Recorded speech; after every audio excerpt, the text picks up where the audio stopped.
In this episode of Simple Shogi Tactics, I thought I would go over two complete games. They're short, so it won't take too long to go over them, and they did have some interesting moments in them. So this first game, both these games were played on 81 Dojo. I put out a request, and Ichanpei, who was actually a one dan, responded to my request, asked if I'd like to play him, and I said yes. You have a chance. After you put out a request, if somebody responds, you can either accept or reject at that point. So you don't have to accept.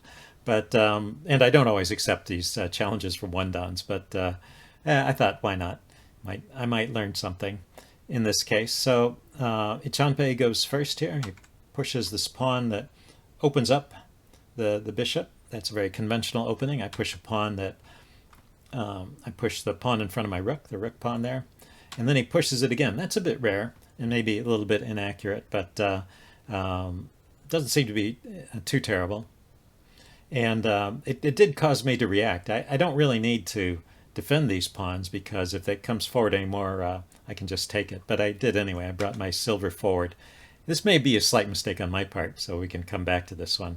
But let's continue to the game. My opponent next moved his knight out, brought his knight to the 7G square, and I think that's pretty interesting.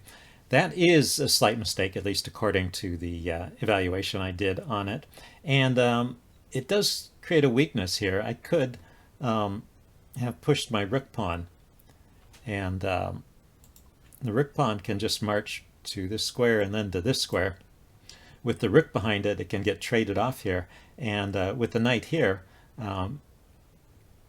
Sente here doesn't have an easy way to defend that square. So the right way to challenge what Sente has done here is to push the rook pawn. Anyway, I didn't spot that idea, and instead I pushed my bishop pawn. So now the two bishops, they're not facing each other, but the diagonal is nearly open. The only thing in the way is the knight. Now I'm always a little bit careful when I open up this diagonal, because I've learned the hard way that these early bishop exchanges can cause trouble. So my thought here was that, well, the knight's blocking this diagonal, and when it moves, then I can push this pawn forward to block the diagonal. So I thought I was going to be okay. But I didn't consider my opponent's next move, which was simply to hop his knight out. And now the diagonal is open, so the bishop exchange is on whenever either side wants it. But the knight at the same time is attacking the pawn in front of my king, this pawn, and that's not defended. When I moved the bishop up, I moved it straight up, so it's not defending that pawn. So how to defend the pawn? In retrospect, my next move is actually a blunder. In retrospect, moving the king to 4b is actually the best way to defend the pawn. It just starts moving my king towards a castled position where it might be a little bit safer, and defends the pawn. And then this knight, if I can attack that knight, it only has two squares it can run forward to, so maybe it's a little bit exposed out there. But instead, I defended with the gold. I brought the gold up in front of the king, and that was a blunder. So your first quiz here is to see, it's Sente's turn, and how should Sente respond here to take advantage of this mistake? Do you see what the mistake was? Pause the video if you want some time to think about it. This might not be so obvious. It wasn't obvious to me in the game anyway. Okay, I'm going to give the answer away now. So what Sente can do here is first exchange bishops, because that knight move, it opened up that diagonal. Then when I take back, Sente has a bishop in hand, and Sente can drop it to this square. So this square, this is kind of the key idea. This square is not defended. Oh, wrong bet. That one. That square is not defended. The silver doesn't defend the square that's immediately behind it, and I moved the gold away. The gold was defending that square, but I moved the gold away to put it in front of my king. So at this point, this square is open, and from that square, the bishop actually attacks two different things. It attacks the rook, and it brings an additional attacker to this pawn. The knight was already attacking that pawn. It was defended once, but when the bishop is dropped here, this pawn is under defended. It's attacked twice and only defended once. So that is the problem. And in fact, I'm already losing at this point. I moved the rook, which is okay, I guess. And then Sente plays knight takes pawn. So he took with the knight and promoted to a gold.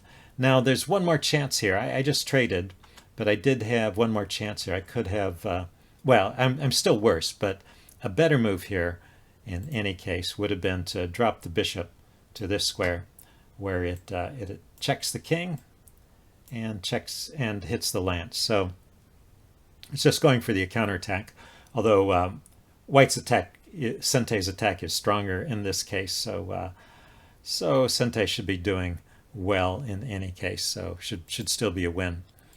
But anyway, I didn't think of that. I traded, and we'll just go through the rest of the game here. Let's see.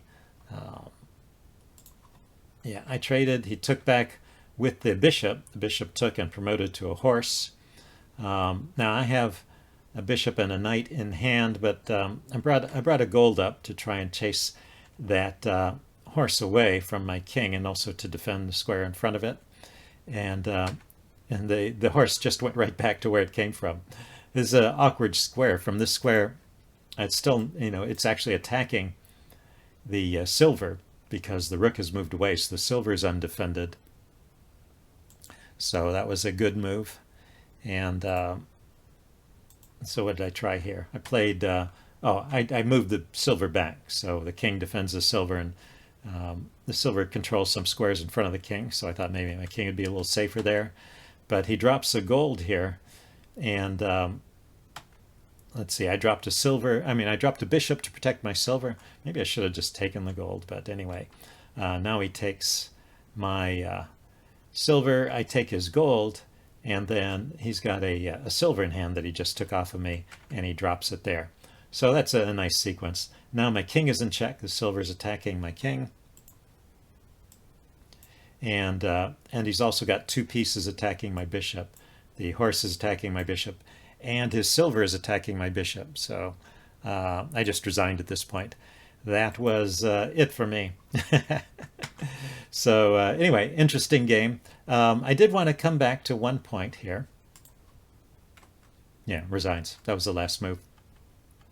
I was going to lose more material, and my pieces were out of play, so I figured I was pretty hopeless at that point. So going back to the early part of the game, we had two pawn pushes. He had an extra pawn push, and I brought my silver up. A lot of times when you see a silver moved, you see it moved diagonally forward instead of straight forward the way I did. Not all the time. So a straightforward silver move is certainly feasible in many cases. But the advantage of the diagonal move is that when the silver is here on the diagonal, it defends the square that it came from. whereas when the silver moves straight forward, the square behind it is not defended anymore by the silver. It was still defended by the gold at this point, so it wasn't a problem immediately. But if I had pushed the silver diagonally forward, first of all, I would have protected this pawn over here, so it wouldn't have been subject to an attack from the knight. But then secondly, I also would have kept this square at 7A defended. So just a little note: when you see people moving their silvers forward in this game, notice how often they move it forward on the diagonal instead of moving it straight ahead like I did, and leaving that square behind where it's not protected, leaving an unprotected square behind the silver, this square. So anyway, let's take a look at the next game. In this next game, my opponent was also Sente, got the first move, and Sora 7 had a rating of 9 or 10 Q, but had only played a few games, so actually was not that strong. We'll see as the game goes on, but had a few games of experience.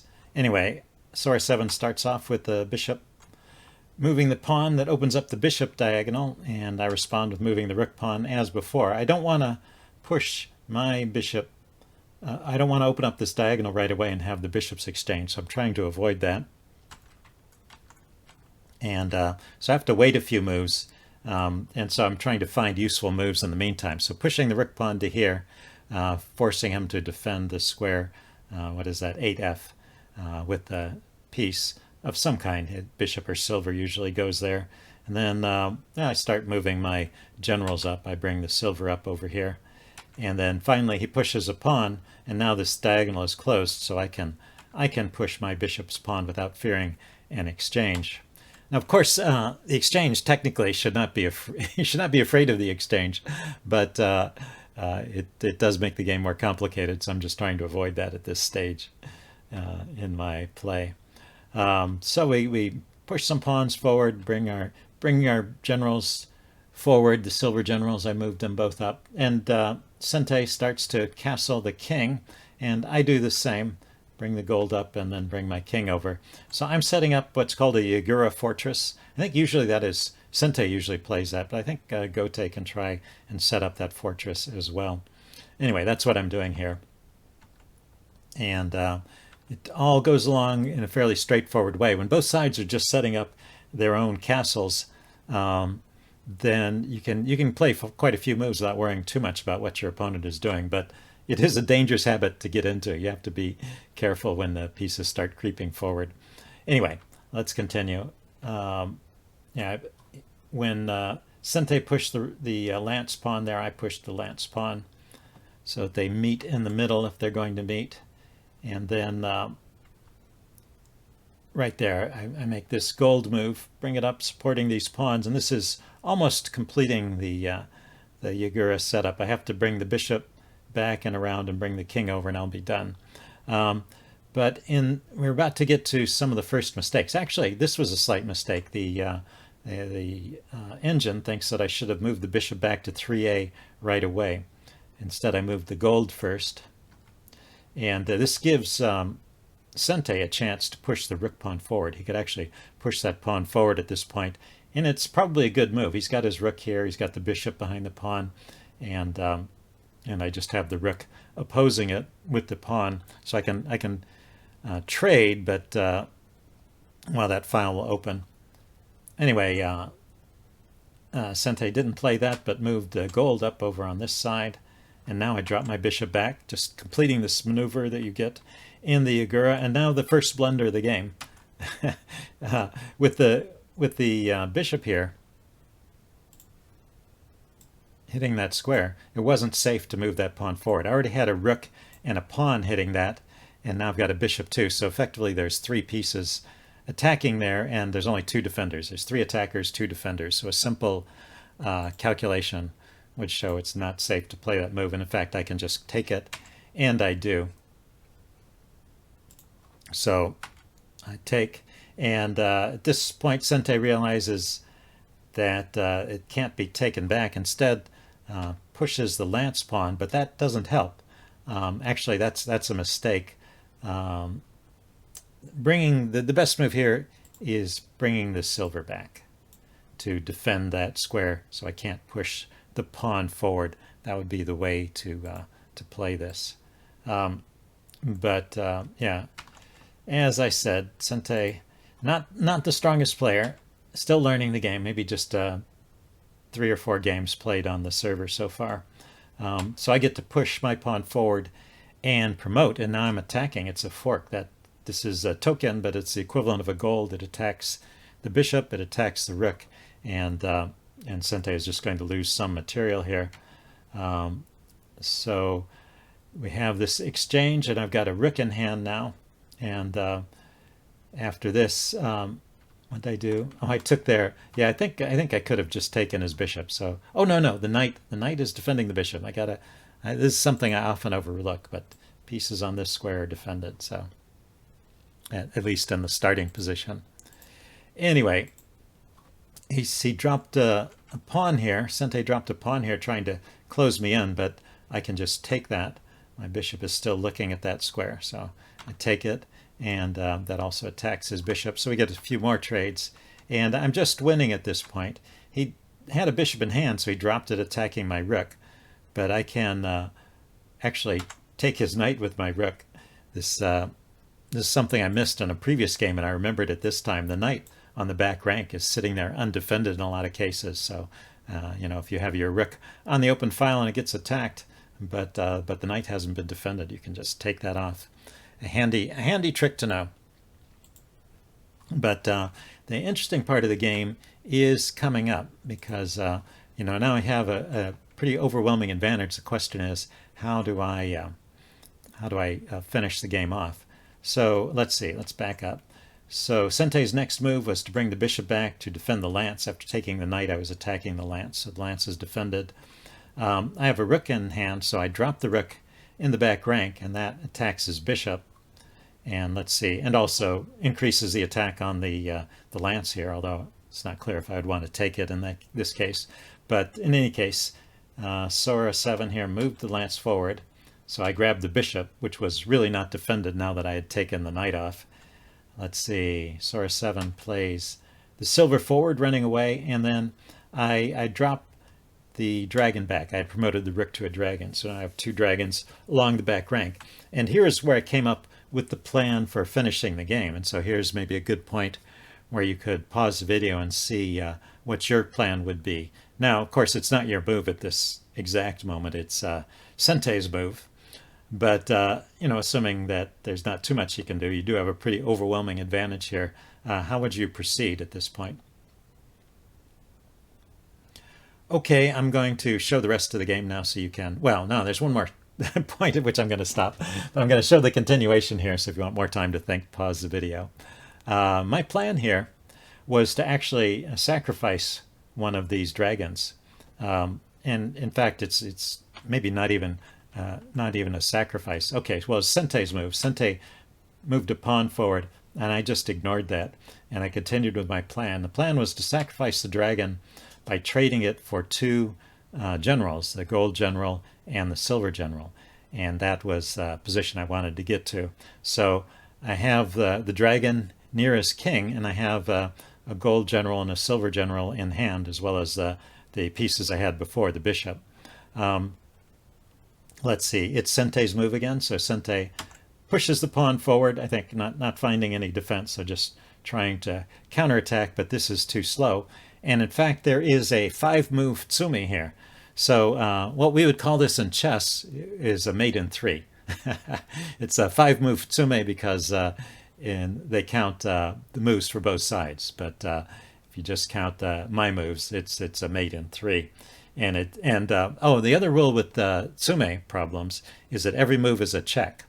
So it's a mate in 3 where each of those 3 moves is a check. So can you solve the 5-move tsume here? And this is worth thinking about, so spend a little time on it. Pause the video here. Okay, I'm going to give the answer away now. This is a pattern I've seen before, and I think it's pretty common. I mean, I've run across it in other games, so it's one of the more common mating patterns, and it's a handy one to know. So it starts with the bishop drop. Now, there may be others too, so if you found a different one, then don't worry. you could be entirely correct. But the one I found, and the one I've seen before, starts with the bishop drop. I drop the bishop to this square. Here, let's highlight that square. I'm going to drop the bishop to this square, and then it'll take away all the squares on the diagonal from the king. And of course, it can't be taken there, and so the king will be in a box after that. So that's the idea here. Let's go forward with the move. You drop the bishop here.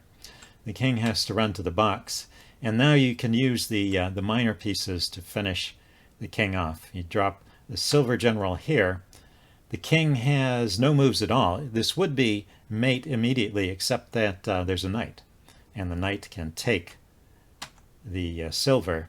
And now you drop the other general. You drop the gold to this square, and that is a mate. Nothing can take it, and it's attacking the king, and it's also guarding the escape square for the king. So I think that's a very handy sequence to know. And it's kind of typical that you finish off a mating sequence. You maybe start with the heavy pieces like the dragons and the bishops, the rooks, bishops, dragons, and horses. But you typically finish it off with the minor pieces, the silver general, and particularly the gold general, because the gold general covers so many squares in its immediate neighborhood. It's often the last piece that delivers the finishing blow. Anyway, that's it for this video. I hope you guys enjoyed it, and I will see you next time. Bye now.